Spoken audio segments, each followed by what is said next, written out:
Welcome to Taking the High Road, the special show dedicated to the trucking industry, specifically at the confluence of recruiting, retention, and compliance. In the fourth year as the host of this show, I bring over 2 decades of industry experience, both on the carrier side as well as the vendor side. Each week, I interview industry experts and thought leaders who bring their insight to the driver lifecycle as we discuss the industry's greatest challenges. I always appreciate your feedback, good or bad. Don't forget to leave a rating and a review. I'd also like to thank and highlight the show's valuable sponsors. Their dedication and commitment to the industry and to this show is greatly appreciated. If you're interested in being a sponsor of the show or joining me for an interview, please email Jeremy at takingthehigherroad.com. This week, I'm joined by a great friend whose company helps their customers address so many of the constant challenges we discuss right here on this show, James Winfrey, Vice President of Partnerships and Integrations for Leoforce, who also happens to be a sponsor of the show. Thank you so much for joining me, James. Thanks, Jeremy. Appreciate it and looking forward to the conversation. Well, likewise, I'm anxious to learn a bit about your background, what got you into the trucking industry, and I'd like to hear all about Leoforce, what the company does, how you help your customers improve their recruiting efforts, and perhaps we can talk about what you're seeing and hearing out there as we continue through this slog, this challenging freight environment. And if time permits, we may even be able to peek into the future and hear what Leoforce's vision is as it continues to grow and evolve. And then lastly, we'll answer a question from a listener during our deeper dive segment. Does that work for you? That's perfect. Looking forward to it. All right. Well, as you probably know, I kick off most conversations with a book recommendation. Is there any particular book that you might share that has been impactful for you? This is an old one, but it's kind of a funny one in the sense of I forced myself to read it just to better my internal being. But it's actually called The Subtle Art of Not Giving an F. Yes. And so I'm not a big reader, but it was one that just really helped me as I brought in new kids into the household and became a dad for the first time. And it just it grounded me that not everything is so important in this world. And I can just maybe what Jay-Z said, just dust your shoulders off or whatever it might be. And so I thought it was a good one if you haven't read it. Yeah, I was hoping. Thank you for not making us beep or bleep you. I know. But I read that book. Is it Mark Manson, I think is his name. I think it is, yeah. And I actually get I don't know if it's daily or weekly.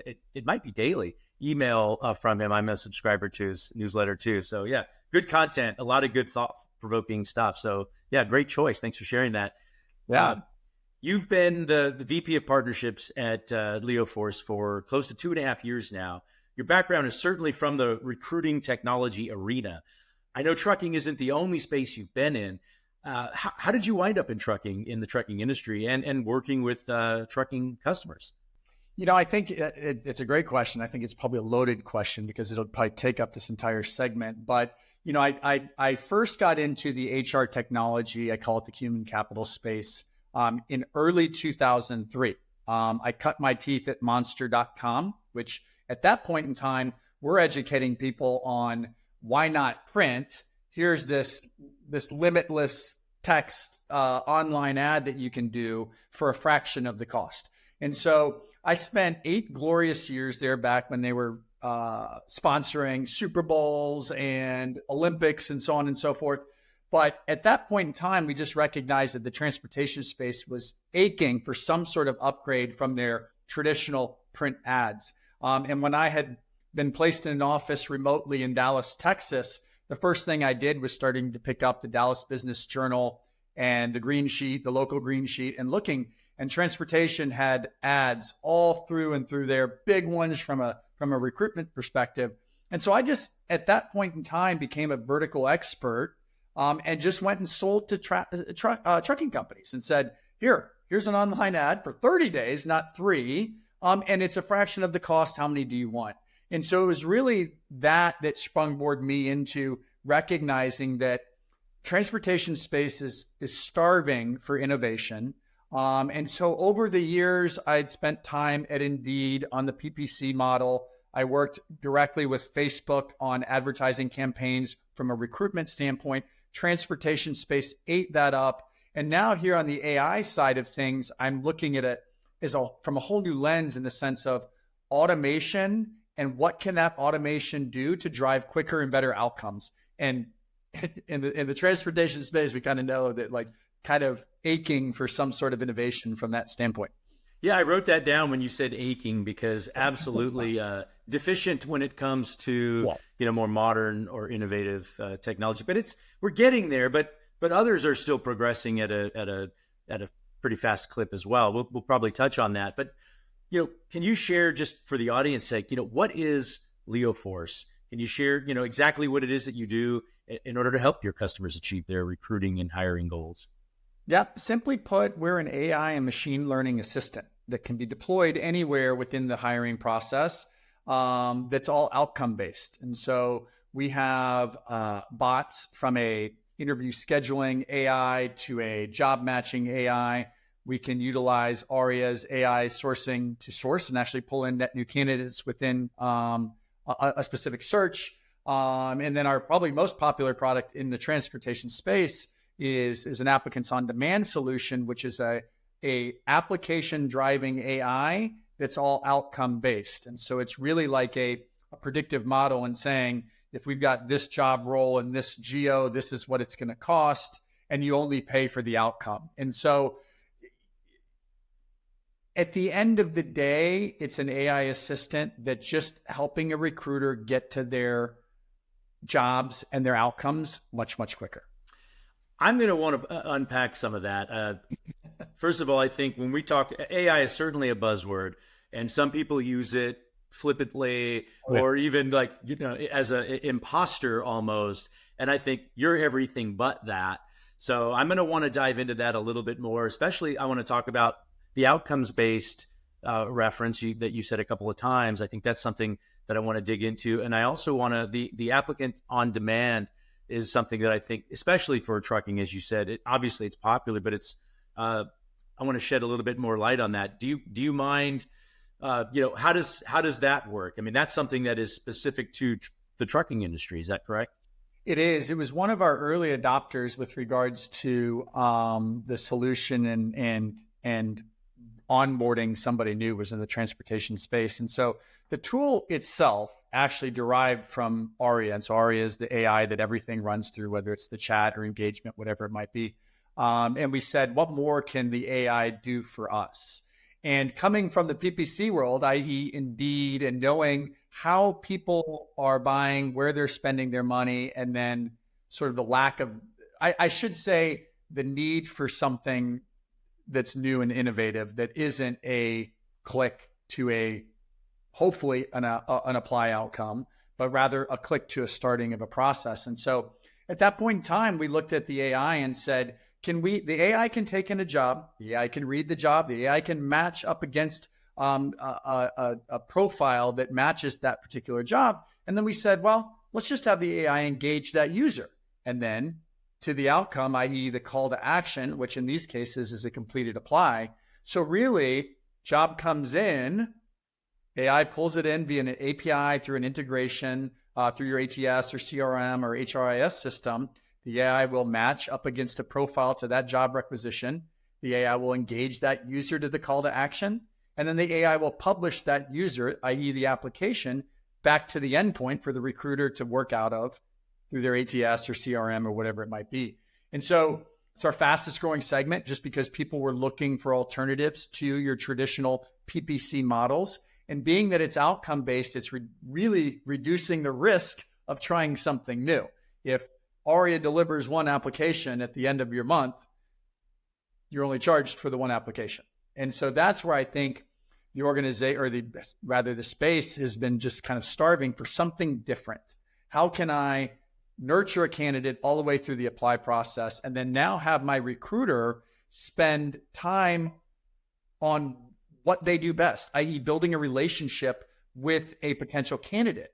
And so that's the most impactful part of your process because you've got to sell them on the organization and the role and educate all of them else. Well, let's let the AI automate what we want to automate, freeing up that time for the recruiter to build relationships with the candidate. Yeah, I am so glad you said that because as you're talking, I'm thinking, what is the audience saying? Well, trucking, we hire drivers and, it's the people, and 100% agree. nobody's hiring CDL drivers through to the technology. The technology just makes it a better experience for everybody. And I think to your point, and I'm so glad you said that, it's only enhances the experience and the effort. So, I feel like, especially times like these, at this economy, there can be sort of a changing of the guard as newer, more innovative companies shake things up. They provide a better, product or service. You've mentioned a few times now, the outcome based. Can you share, what is that, like that pay per applicant pricing model? And how does that differ from maybe what people are used to today in more traditional recruitment advertising? Yeah, I think what really helps is that it starts when you start asking the questions in the partners that we work with, is it forces them to really get nitty gritty with their own data in the sense of what is your average cost per hire? Does it impact based on geo or role type or time of year? And so when you start digging into all of that, you get down to the grassroots of like what a application would cost on your traditional sources. We've got resources internally that we can come up with a market price that's specific to the job and the organization. And at that point in time, you alleviate all of the risk associated with what we've traditionally done and what organizations probably are doing a lot of are these pay per click campaigns where it's an apply start. So job is seen on job board, user clicks on that job, you now incur a cost. I don't know if they completed the apply or not. Hopefully I've got tracking in there to see where I can get some disposition data on all of that. Well, they're being routed from job board A over to apply process B, really not being nurtured through the entire apply process. And I know some of these applicant tracking systems will take in a lead, so it's name, email address, and phone. Well, now how do we engage with that user? Somebody has to go and pull that user back in and ask them to finish the application. Where the big advantage on ARIA is that candidate comes in and engages, and ARIA is immediately engaging with them, nurturing them through the entire apply process. And so now while you've got, if you think about a driver in their day, they're applying to a job, maybe they apply to a few jobs, but they're not sticking on their phone for a while. They're navigating and going somewhere else. But if that AI can engage with that user in real time, get all of the information from them, potentially schedule an interview with that user at that time, that's where we've really been benefiting on this applicants on demand solution and driving real outcomes. And I think that's the big differentiator, on top of the fact that there's only, I think we had talked about this one time, Jeremy, on a conversation of there's only so many CDLs in this world, in this United States. And so you're going to cycle through all of them at some point in time. And so how do you engage with those users in a different environment that sets you apart from your competition? Yeah, and on their terms and on the timing that matters to them, kind of to your point. So I know you keep your finger on the pulse of just what's going on out there as you're constantly engaging in the industry. Can you share what some of the current hiring challenges that you're hearing, especially in the logistics and transportation space? It's speed to contact is probably the biggest one. That driver is applying to your job, probably not just your job. And so really it's the quickness to contact is probably the biggest challenge, but also the biggest opportunity. And so now if you think about my biggest challenge is that this driver just applied to 5 jobs and I was the 4th person to contact them out of those 5. How do I get to the top of that list? And how do I make it a meaningful contact? And so now if I can use AI to engage that user, I get all of their candidate information.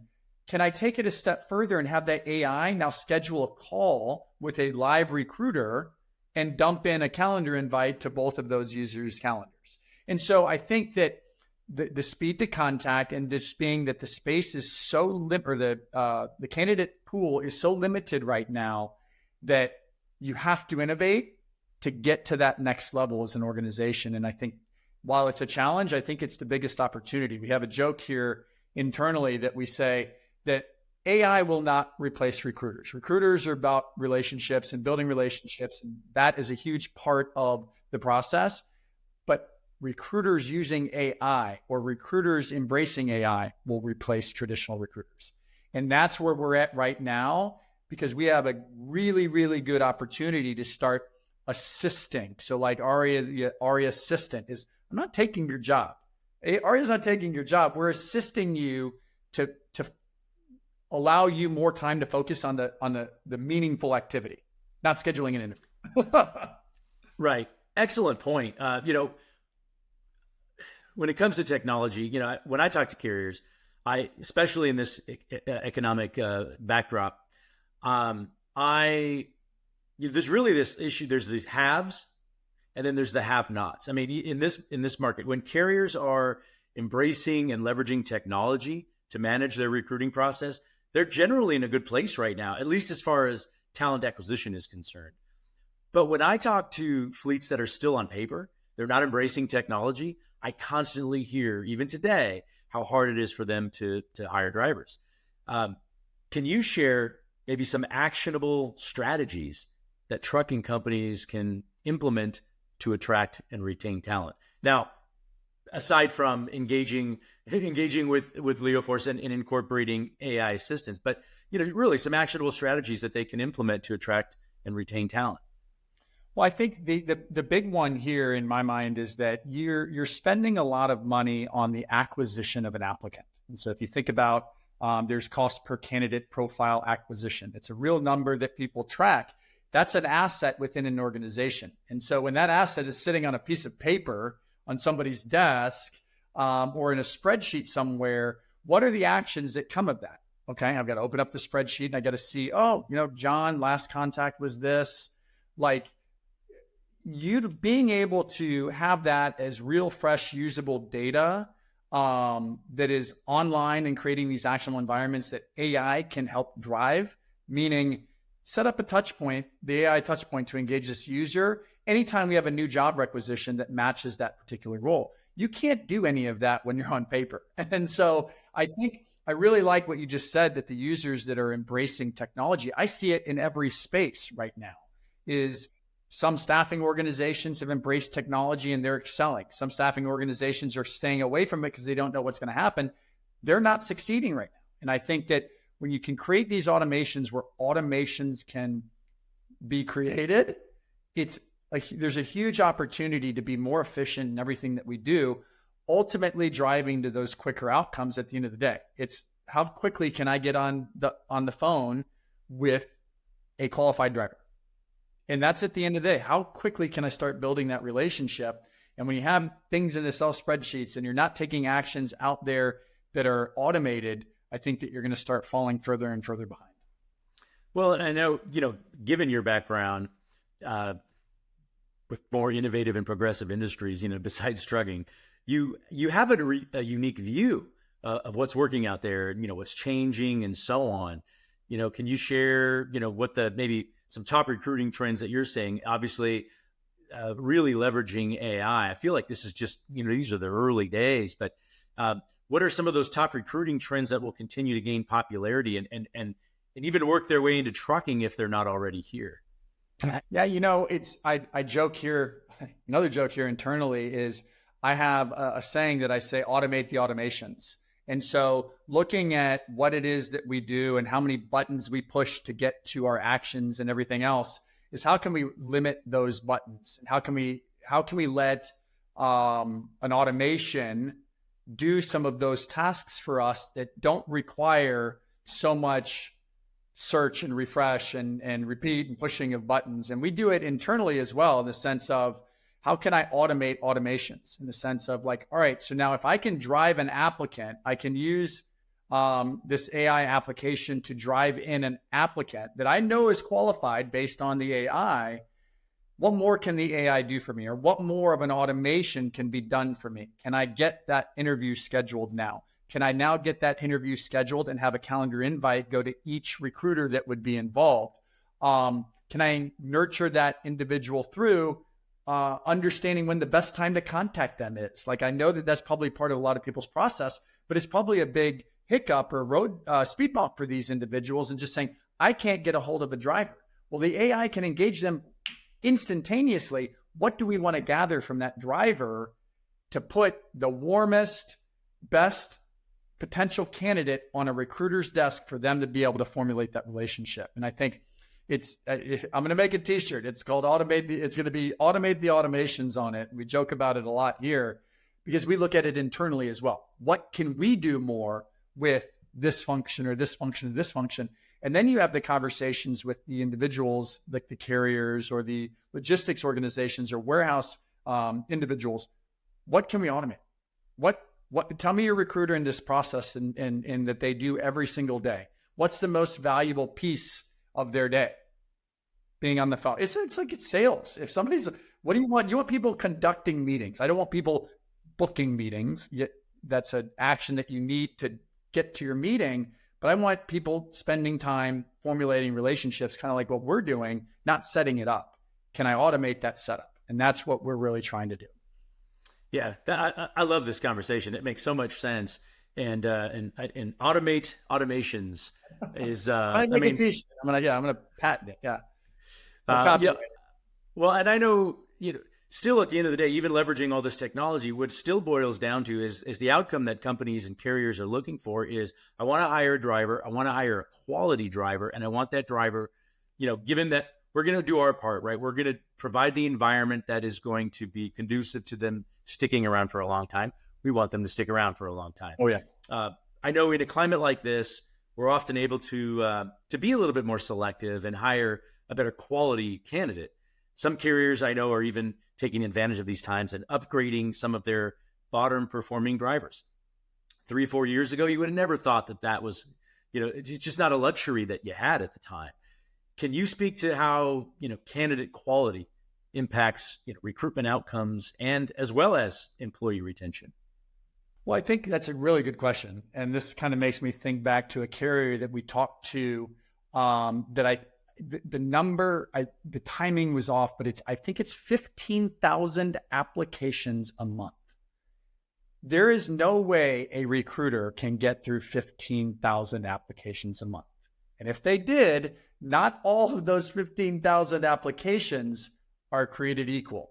And so understanding how you can get to the top level of talent within just your inbound applications and your inbound talent is going to save you tons and tons of time, tons and tons of headache. You can not only start leveling up your talent base, but you could start leveling up your sources too, in the sense of, who do I want to partner with? Oh, James over here is not delivering a lot of quality. Jeremy is over here. It's very clear based on all of the metrics that we're tracking internally. I'm going to start upgrading my sources as well. And so utilizing the AI to measure your inbound applications and showing you who to focus your efforts on first. So we haven't even scratched that surface yet in saying, like, don't even change who you are, carrier that's driving 15,000 applications a month. Let me show you the 7,500 that you want to call first. Thinking about what that time would save a recruiter just from their pure sanity perspective.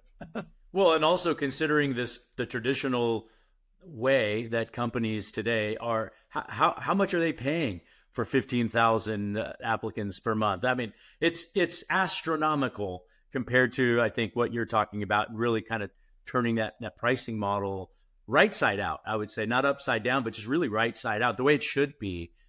So, based on the outcomes, like you had suggested earlier, which ultimately is a complete applicant, right? I mean, it's not even just a lead. When you say outcomes, you're really delivering a full application. Is that right? It is. And I think if you think about it, like, you can look at, what do I want that outcome to be? Is my outcome a scheduled interview? We worked with a very large insurance provider that everybody probably has their name tag in their car, the card in their car, but their outcome was to an interview. And the AI can get all the way to that point of a scheduled interview. And I think that's what's fun. If we wanted to do it as a lead, we could do it as a lead, capture a bunch of information. We work with career fair organizations, but typically I'm driving towards that completed qualified application. That's yours. That's what you're paying for. Driving that to an ATS or an endpoint to where they now can use that in different applications towards different roles, whatever it might be. The quicker to that outcome, the better. And that's usually what we're doing. This is a good opportunity to get into the deeper dive question of the day, which is a question submitted from one of the listeners in the audience. Today's Deeper Dive question is brought to you by DriverReach. And the deeper dive question is, what is the industry standard for cost per lead? James, obviously this is an area where you have a lot of experience. What can you share about, the sort of the standard out there from a cost per lead standpoint? Yeah, when you're looking in the transportation logistics space, it's kind of all over the map with regards to a geo. And we know that and we talked about this the other day, Jeremy, is that a OTR driver in Dallas, Texas is maybe worth a little bit more than a OTR driver in San Antonio or whatever it might be. Now you talk about a lead is we typically drive towards a completed application. That's where the real value is. I want the full applicant. That's what you're paying for. The cost per lead can get down there a little bit, but if you think about the noise that a cost per lead program creates, it's a lot. And so you've got to filter through a lot of that. You're putting a little bit more lift on your candidate or your recruiters to go get that full application.